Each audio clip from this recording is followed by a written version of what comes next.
If you look, Imam Raghib al-Isfahani says that Allah has given us 3 powers, quwwah, that He put in the human being. The first quwwah is called shahawiyya, which is a power that we share with animals. It's called appetitive, and it's part of our animal nature, because human is hayawan. But he's hayawan natiq, like the Arabs say, an articulate or a rational animal. But that power, the ability to this power of appetite is a healthy thing when it's kept in check. And that's the mashrab, the ma'kal, and the mankah. Eating, drinking, and procreation.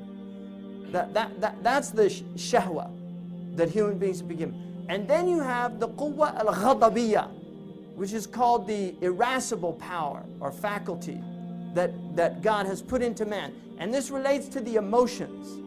It's why people get angry. And that's put in there for a reason, because you should get angry about things that should elicit proper anger. But you should get angry for the right reasons, in the right degree, at the right time, and towards the right object. You don't just get angry. There's people now walking around, they're just filled with rage. They're filled with anger. They'll get angry at the slightest thing, because that's their state, that's the hal that they're in. Because the irascible self has overwhelmed them. Just like there's people now just looking for, there's people, 40 million downloads of pornography in this country every day. 40 million. The highest pornographic downloading going on per capita are in Muslim countries. You can look at the Google, research on it. And I'm reading a book on this subject right now. I can't even believe it, what's going on out there. Because people are complete slaves of themselves. And that's total heedlessness. You couldn't do something like that unless you were in a complete state of heedlessness. That's what it is. It's total heedlessness. And now Shaitan has vehicles, has their machines and technology that can completely destroy a human being. Completely. You'll put out your inner eye, blind it. It's like taking the scholars of this science say that the inner eye is more sensitive than the outer eye. The spiritual eye is more sensitive than the outer eye. Just like when you get a little speck of sand in your eye, you can't see, you just want to clear your eyes. Anything that you're looking at that is haram, that's what it's doing to your inner eye, but worse. It's like stabbing it. It's like stabbing it. And that's what people are doing. That's what there is. It's all heedlessness. That's why Imam al-Junayd said that the real root cause of all sin, crime, evil in the world is ghafla. That's what he said. That is the root crime. Human beings are sleepwalkers in somnambulant states, not aware that the time is coming. We're going to have to meet Allah subhanahu wa ta'ala. اقترب للناس حسابهم وهم في غفلة. The reckoning is drawing near, and people are in heedlessness. They're not thinking about it. The Prophet ﷺ was thinking about it constantly. حَاسِبُوا قَبْلَ أَن تُحَاسَبُوا. Take yourself to account before you're taken to account. عِدُّوا أَنفُسُكُم مِّنْ أَصْحَابِ الْقُبُورِ. Consider yourselves already in the grave. That's a hadith in Sahih Muslim. Consider yourselves already in the grave. Be prepared to meet Allah subhanahu wa ta'ala. It's real. It's real. النَّارُ حَقٌّ وَالْجَنَّةُ حَقٌّ. I mean, those are hadiths. Fire is real, paradise is real, the day of judgment is real, the whole, it's all real. This is the illusion. People think they're going to be here forever. There were people 100 years ago listening to the same ayahs, hearing the same, they're all gone, they're dead. All of them, they're all gone. And here we are, and we're going to be gone, and these young people, they'll be sitting here with the same problems, the same stupidities, the same miserliness, greed, envy, backbiting, namima, all the same diseases. And that's why in the hadith, the Prophet ﷺ, when he said, Safiru taghnamu, set out on the journey and reap the rewards. Raghib al-Isfahani said, don't take this as some kind of outward journey. The Prophet, when he tells you a commandment, because outwardly, merchants, when they go out on a journey, they benefit. سافروا ففي الأسفار خمس فوائد, like the Arabs say. Travel, there's 5 benefits in traveling. You get benefit from travel, but this is a spiritual traveling. Set out on a journey to God, to Allah subhanahu wa ta'ala. And he says that journey, and finally before I get to that, the third quwwah is the quwwah an-natiqa. It's the rational soul, the power, the faculty that human beings have that separates them from all other species on this planet, with the exception of the jinn.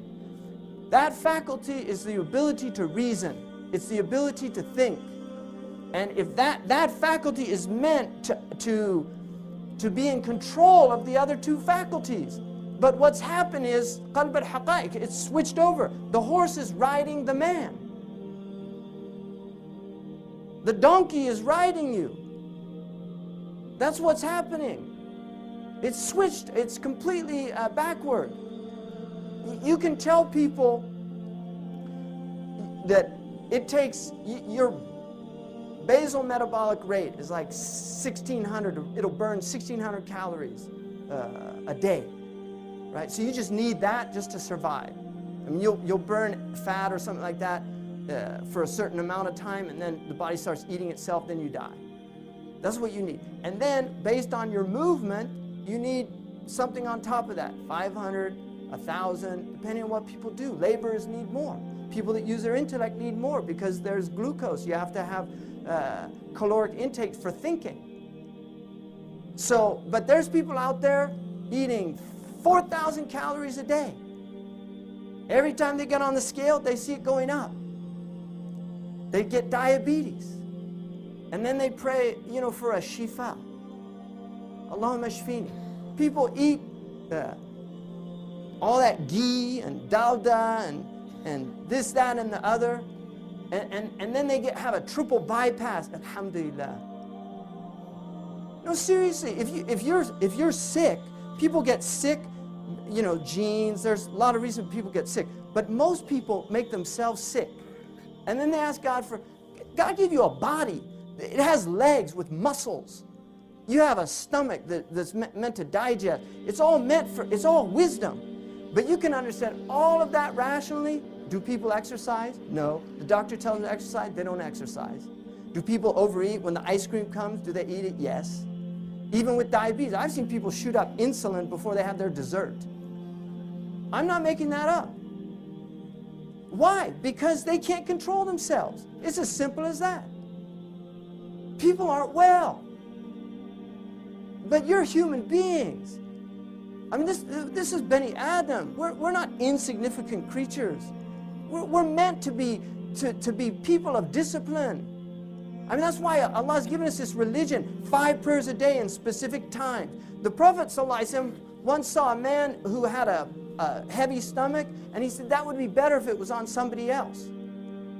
30,000 children died yesterday of starvation. And probably more or as many died from overeating. Because it's imbalanced. People don't think about other people. They just think about themselves. That's ghafla. It's ghafla. It's all greed. It's all ego. It's all me, me, me. That's what's going on out on that freeway out there. Nobody's thinking of the other people. When I grew up, people had courtesy on the road. I remember that clearly. I'm not making this up.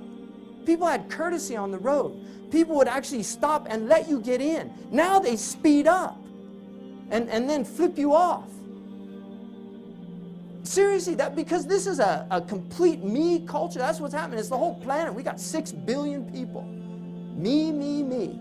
6 billion people. It makes a wonderful world, doesn't it? وَيُؤْثِرُونَ عَلَى أَنفُسِهِمْ. That's what Islam is about. They prefer others to themselves. وَلَوْ كَانَ بِهِمْ خَصَاصَةٌ. Even if they have needs, they actually prefer others to themselves. Like the 2 of the Ansar who had a guest and they turned out the lights because they didn't have enough food for themselves. They put their children to sleep and then they fed the guest. And the Prophet ﷺ said, Allah was pleased with what you did last night. Because Allah's aware. Those are real people. Those are human beings. It's not all these selfish people out there. It's not all these people filled with that me, me, me attitude. It's human beings. That's what we're supposed to be. We're supposed to be human beings. Now, You know, if you look what happened in Virginia, I mean, there's a lot of, it's a very deep problem, but it's a problem that we need to think about as a society, about where this whole thing is going, where this project is going. You know, internet and violence that's so graphic, you know, that if you have any sanity at all, you have to feel sick in the fact that it's out there. All this graphic violence, video games, all these things. I mean, even the kid is imitating a film that he saw. That's what it, you know. But if you look, what happened to him? That's what I'm interested in. What happened to him? I mean, how did that get created? You know, humiliated, laughed at because he's Korean, made fun of by his, go back to China. People don't even know the difference between a Korean and a Chinese person, you know. They have very distinct look, and they know each other. If a Korean sees another Korean, they know each other. Chinese know each other. This is like Africans. People think blacks all look alike. When I was in Africa, I had to learn all the different. Yoruba, Hausa, Manding, Fulan, they all look different. And I learned to see, I meet people on the street that are from Africa. I'll say, oh, where are you from, Nigeria? How'd you know? I say, you're Yoruba? How'd you know? They can't even believe an American would even know that there's different kind of black people in the world. But you have to treat people with dignity. That's what happened. This man was humiliated since he was a little kid in grade school. And that's what happens, all this bullying. And the Quran prohibits that. It's one of the worst things that you can do is sukhriya, is making fun of people, mocking people, humiliating people. The same thing happened in Columbine. You study those two boys that did that in Columbine, the same thing. They were mocked by the jocks of the school, spit on, called faggots. What kind of culture is that? What do we teach our children in the houses? There's so much abuse out there. If you want to know why people are in the states they're in, look at the way they're being raised. Look at the way they're being spoken to. Just human respect, human dignity, treating people like human beings, welcoming people. This is what humans are supposed to be doing. That's what humanity is about. That's what we're here for. We're here to help each other. تعاونوا على البر والتقوى ولا تعاونوا على الإثم والعدوان. Work with each other in righteous things. Don't work with each other in harmful things. Allah says, لا يسخر قوم من قوم. Don't let one people mock another people. And qawm here is nakira. It's an indefinite substantive. Whenever you have a negative before that, it means anybody. It's lil-umum, like the usuliyun say. It means anybody. No people should mock another people. Arabs shouldn't mock Americans. Americans shouldn't mock Arabs. People should not mock each other, because when you mock people, they get angry, because you're humiliating them. You're making them feel insignificant. You're making them feel like rich people that mock poor people. That was a lot of his diatribe, was about rich people, their insensitivity. And that happens. We're in a culture where we don't even know there's a whole other culture living alongside this culture that doesn't have anything. Really. People that don't have anything. They live with rats and cockroaches. In this culture, we've got New Orleans right now. Down there, nothing's been done. We're trying to rebuild Iraq. And a whole city was wiped off the map, and still there's people that can't go back to their homes. What's happened? And these are questions we have to ask as a culture, as a country. And these are really, really troubling things that people should be deeply troubled by. These things just come and go, and then it's just a media flash, and everybody gets excited, and then it's over until the next one happens. People don't think about what's going on. What are we teaching our children? There's a book by Dave Grossman, he's a lieutenant colonel, taught the psychology of killing. It's called Stop Teaching Our Children to Kill. It's been proven by social sciences that there is a small number of people out there that are going to become violent from all of these violent games that they watch. Yeah, it's small, it doesn't happen to everybody, but if it happens to a small number, that's the whole purpose of Islam. You prohibit things to protect that minority that's going to be endangered by those things, like alcohol. A lot of people that have their glass of wine every night, the doctor said, no, it's good for your heart. Forget about your liver and your kidneys, but it's good for your heart. But what happens, right? there's a whole other group of people, they start drinking that stuff, it destroys their marriages, it destroys their life. It's just like internet pornography. In this book I'm reading, there's so many marriages that have been destroyed. People that get addicted to that don't even want to have an intimate relationship with a real human being. They're just in cyber world. Kind of culture. People have to ask themselves those questions.